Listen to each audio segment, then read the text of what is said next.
So the first question that I wanted to tackle is because I think it ties right into this of the weathering the storms, and there's a balance issue to this.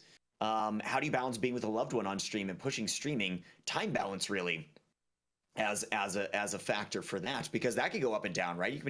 You can be having a great time on stream and y'all are going through a rough patch, because that happens in every single relationship without exception, you know. Yep. Or vice versa. Your stream's really rough, but you're having a great time outside of that. Do you redirect your time and spend more time with your loved one?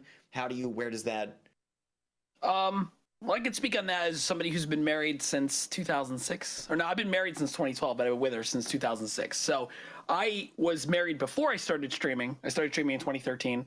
And, you know, there's ups and downs. Stuff goes on in life. You know, this past week I moved. My computer died. I got a fun diagnosis about my teeth at the doctor. It's been, you know, everything comes in threes.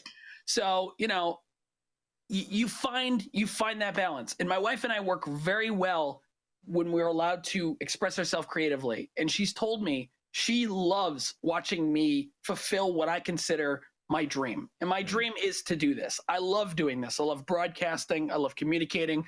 If it's a one person, 10,000 people, I can do it. I love it. I feel it in my bones. I can do it without even thinking about it. And that's how you know you love something. And she loves that aspect about me. And we work really well in a relationship where she's got her passions. She's, you know, she does her cosplay, which complements me when we go to conventions, which is really cool. But, you know, she has her thing. Like we play MMOs together. I met her on Ragnarok Online. We love WoW. We played WoW together, but more often than not, the value alignment, right? It's exactly. Like you line up there. And I think for me, it worked the same way. Sometimes it doesn't, though. A fantastic marriage for the better part of 10 years, and the value alignment was there. We were both incredibly ambitious. Right. And that was one of the big things. It was in completely different areas, but we could bounce off each other in that way, even though we had very little time that we spent together. Right. And it made for an incredibly successful relationship because our time meant a lot to us when we were doing it in little chunks. For sure. Because we were like, you know, like cheerleading each other, going like, oh man, that's really cool. And like, what are you doing with that? And like, oh, that's sick. Can we do, now let's go shop for heirloom tomatoes now for like 10 minutes. Like, then that would be our, like, you know, our go-to time.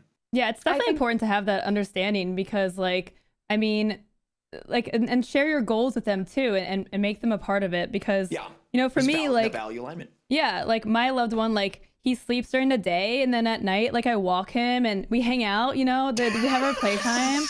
And, you know, Booker's very happy with the situation because I find time after the stream. I resonate so deeply with that, Loco. I will say, I think there's something to be said for, I love sharing my passion and my drive and my ambition with anyone in my life that I'm close with. But something that I learned that has helped a lot is knowing when to stop talking about Twitch. Yes. When to just be like, you know what? Sweet heavens. I am just here to connect with you, and my job is not all that's in my brain, and being able to shut that off, and even when it's another streamer you're hanging out with, knowing when to turn that work side off is even more invaluable.